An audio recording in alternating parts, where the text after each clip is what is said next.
Hey, bienvenue dans la première édition de Culturellement parlant. Ce sera une émission qui sera consacrée aux œuvres culturelles et particulièrement aux œuvres culturelles que je jugerai d'oublier. Films, séries, jeux vidéo, musique, livres, sketchs. Ne vous inquiétez pas, le choix sera large. Et je préfère vous prévenir, ce ne sera pas nécessairement des œuvres qui datent de Mathusalem, mais simplement des œuvres assez anciennes pour être un peu tombées dans l'oubli ou qui sont passées assez inaperçues à leur sortie pour que ma génération, ou même les plus jeunes, ne les connaissent pas.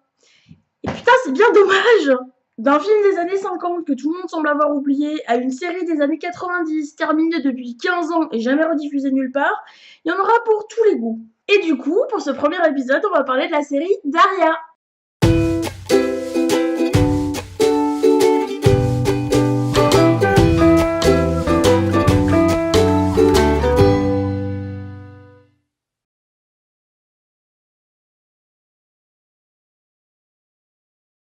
Daria, c'est une série d'animation américaine créée en 1997 par Suzy Lewis-Lynn et qui fut diffusée à l'origine sur MTV.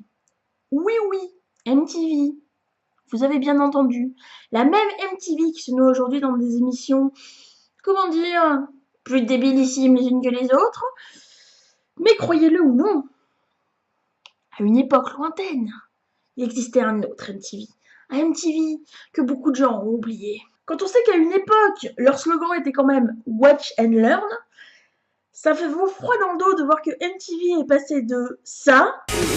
À propos, y aurait-il un souci qui tronche? Son style est mauvais. Les gens ne savent pas faire la différence entre le bon et le mauvais. Elle est jolie, il y a des critères différents pour les jolies filles. Tu veux dire, pas de critères. Très juste. N'y a-t-il pas un seul moment où notre apparence n'affecte pas la façon dont on nous juge? Quand tu fais don d'un organe, sauf s'il s'agit de tes yeux. À ça! Je suis fait pour coucher avec 3, 4 et 5 femmes. Est-ce que tu veux être notre homme à toutes les deux? Moi, je veux être avec vous deux à la fois. On a commencé à parler et le mec était plus dur que la Tour Eiffel. Et d'ailleurs, la fin de la diffusion de Daria a à peu près marqué l'époque où MTV s'est vraiment cassé la gueule.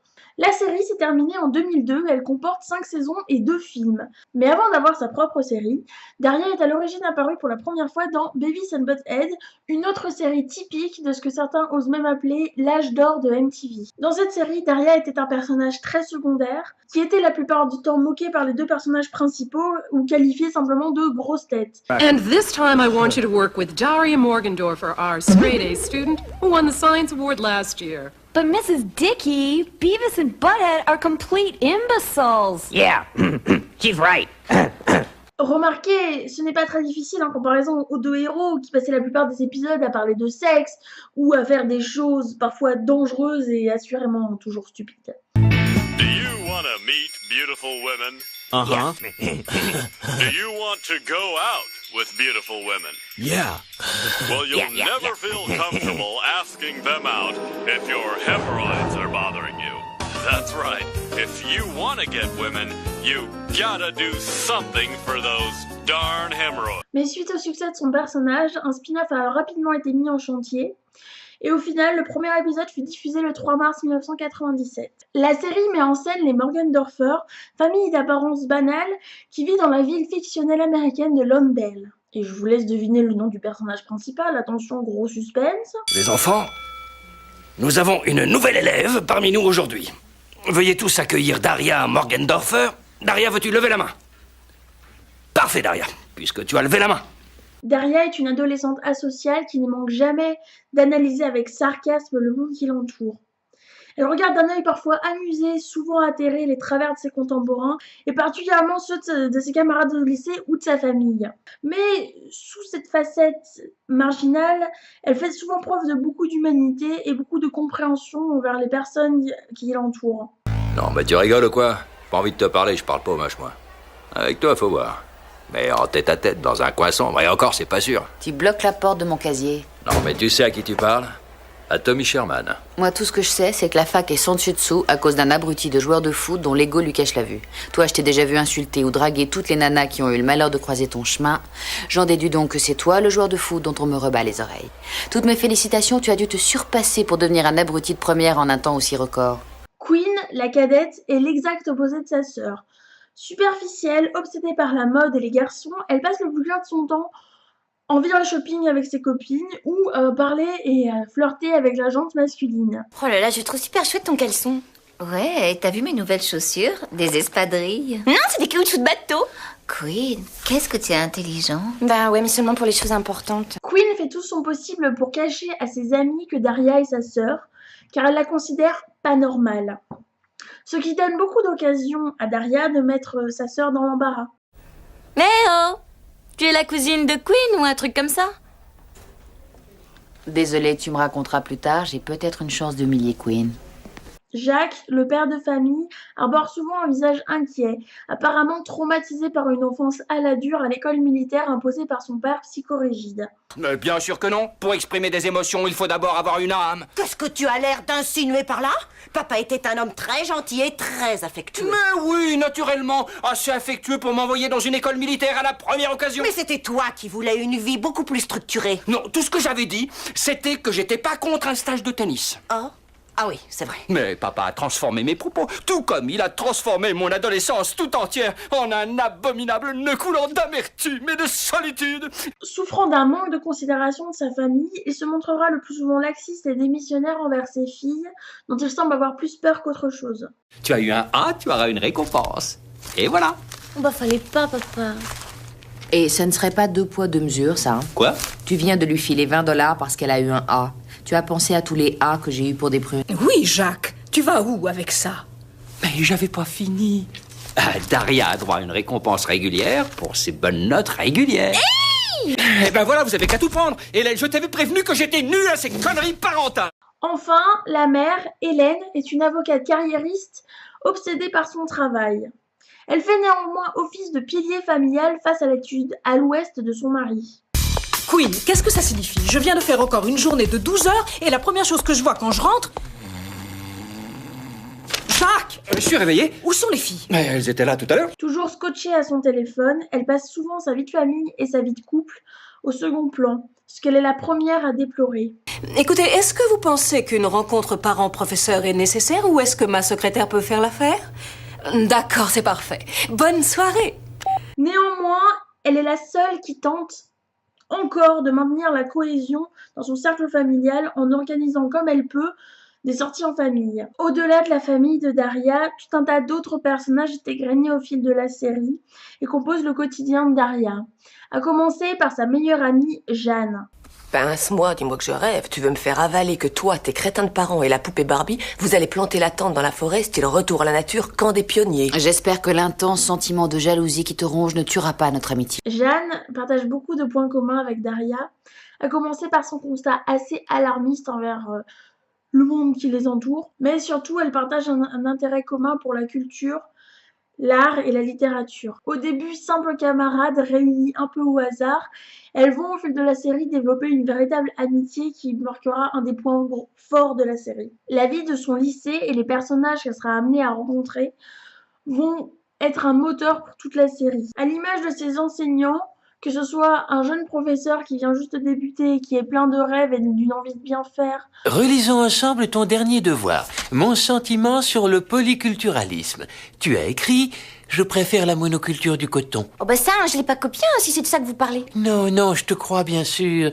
Mais ce qu'il y a... Non, je veux pas te paniquer ni te contrarier, je t'en prie. Prends ceci dans un esprit constructif. Mais j'ai bien peur que tu ne sois pas très doué pour les lettres. A, au contraire, un vieux de la vieille qui ne cesse d'être atterré par la stupidité de ses élèves.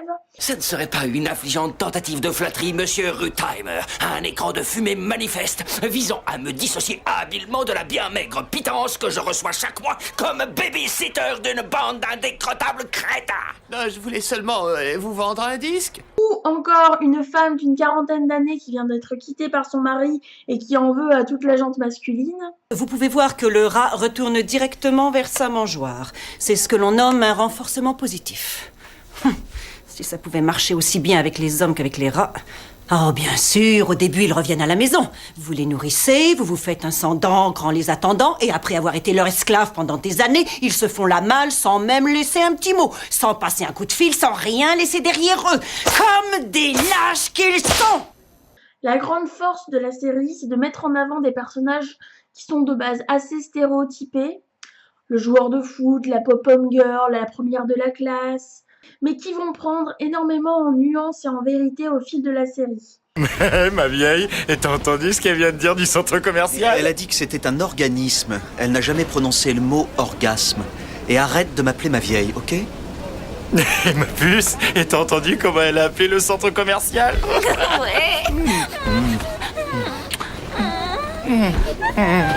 Est-ce que tu crois que ça détruirait tout ce pourquoi les Noirs se sont battus si je m'installais à l'arrière? Au moins, pendant ce temps, ils chantent pas. Daria, si vous êtes comme moi et que vous avez passé des heures à scroller Tumblr pendant votre adolescence, et croyez-moi, je sais de quoi je parle, vous devez au moins avoir vu quelques images de la série. Mais en général, rares sont ceux qui ont vraiment vu un épisode entier. Preuve en est, quand j'en parle autour de moi de manière générale, j'ai souvent droit à des réponses du genre « Ah, je crois que j'ai déjà vu des images, mais pas plus que ça. Je crois que j'ai vu un épisode, mais il y a super longtemps. » Ou encore des trucs du genre « Ah ouais, je connais de nom. » Et c'est pas tellement étonnant en fait.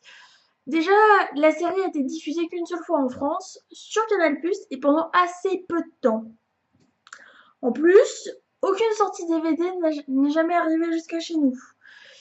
En cause des problèmes de droits d'auteur en rapport aux musiques utilisées dans les épisodes. Bon, pour vous faire court, ils avaient les droits pour la musique en les passant à la télé, mais pas pour les sortir en DVD. Pendant des années, une pétition s'est faite pour que la série arrive en DVD. Et finalement, en 2010, la série est finalement arrivée en DVD, mais que aux États-Unis. Du coup, la série fait un peu office d'introuvable. Et croyez-moi, en faisant cet épisode, quand j'ai fait des recherches sur les différents sites qui parlaient encore de la série, j'ai trouvé des perles vraiment, vraiment marrantes et un peu déprimantes aussi.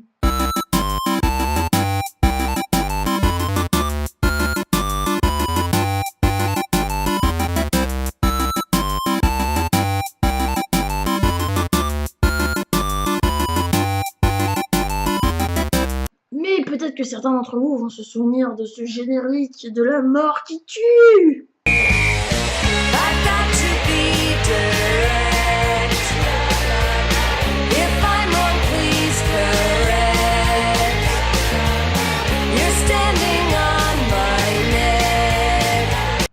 Du fait de son relatif oubli, la série est devenue au fil du temps une espèce de Madeleine de Proust des années 90.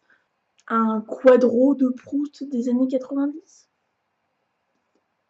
Parce que d'un côté, c'est typiquement le genre de série où il vaudrait mieux les regarder en VOSTFR. Mais c'est quasiment impossible à trouver aujourd'hui. Même avec des moyens que Adopi réprouve. Néanmoins, la VF est de très bonne qualité. D'ailleurs, petite info juste comme ça, genre ça sert à rien mais c'est drôle.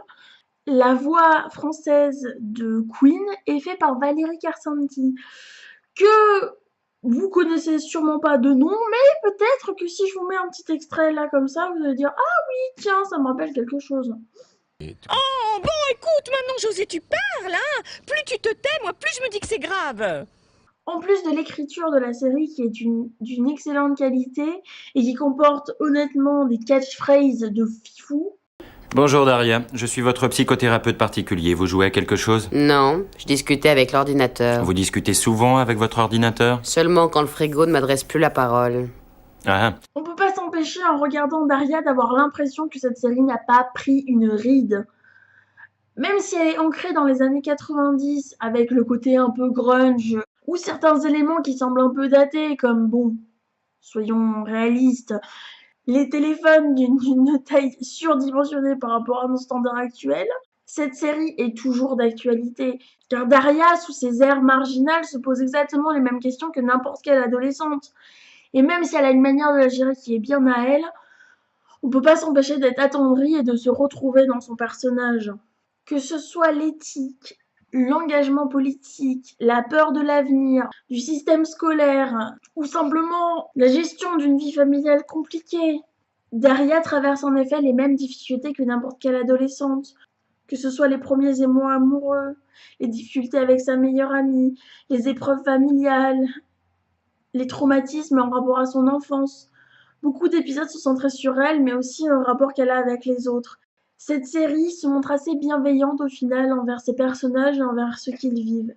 Et elle essaye d'apporter des réponses dans un monde qui n'est pas toujours très clair et avec beaucoup de subtilité. Ce qui, mine de rien, n'est pas le cas de beaucoup de séries. Car avec un postulat assez stéréotypé, la série gagne énormément en profondeur au fil des saisons. Et au final, le seul sentiment qu'on a après le visionnage de cette série, c'est la profonde humanité, le profond respect et l'empathie qu'elle porte aux personnes avec qui elle vit. Bref, allez regarder Daria, c'est une série que je vous conseille 1 milliard de fois. Et il m'a paru important de commencer cette chronique par Daria parce que je trouve que cette série est injustement oubliée et qu'elle mérite largement que vous preniez le temps de la regarder. Bref, si cette première chronique vous a plu, vous pouvez évidemment mettre un commentaire, mettre un j'aime ou même vous abonner en cliquant sur Mister Canard. Salut. Et si vous voulez me faire des propositions d'un produit culturel quel qu'il soit que vous pensez peut-être trop oublié ou mal aimé ou qui mériterait d'être plus connu, et bah n'hésitez pas.